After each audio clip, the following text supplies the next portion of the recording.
இவன் வந்ததுல இருந்து கேள்வியா கேக்குறான். இவன் வந்தா என்ன செய்வான்னு கேக்குறீங்க அதானே? அதை செய்வோம் இதை செய்வோம் இந்த பொய்யான வாக்குறுதிகள்லாம் எப்பவுமே கொடுக்க மாட்டோம். எது நடைக்கு சாத்தியமோ எது உண்மையோ அதை மட்டும்தான் கொடுப்போம்.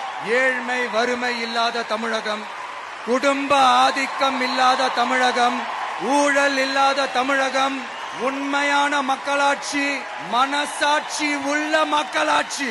கான்பிடண்டா இருங்க, நல்லதே நடக்கும், வெற்றி நிச்சயம். விஜய் உங்க விஜய் உயிரன வரனா,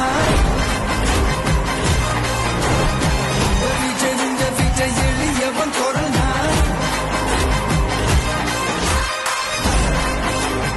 உங்க விஜய் உயிரன வரனா, உங்க விஜய் எளியவன் கொரனா. உங்க விஜய் நான் வரேன்.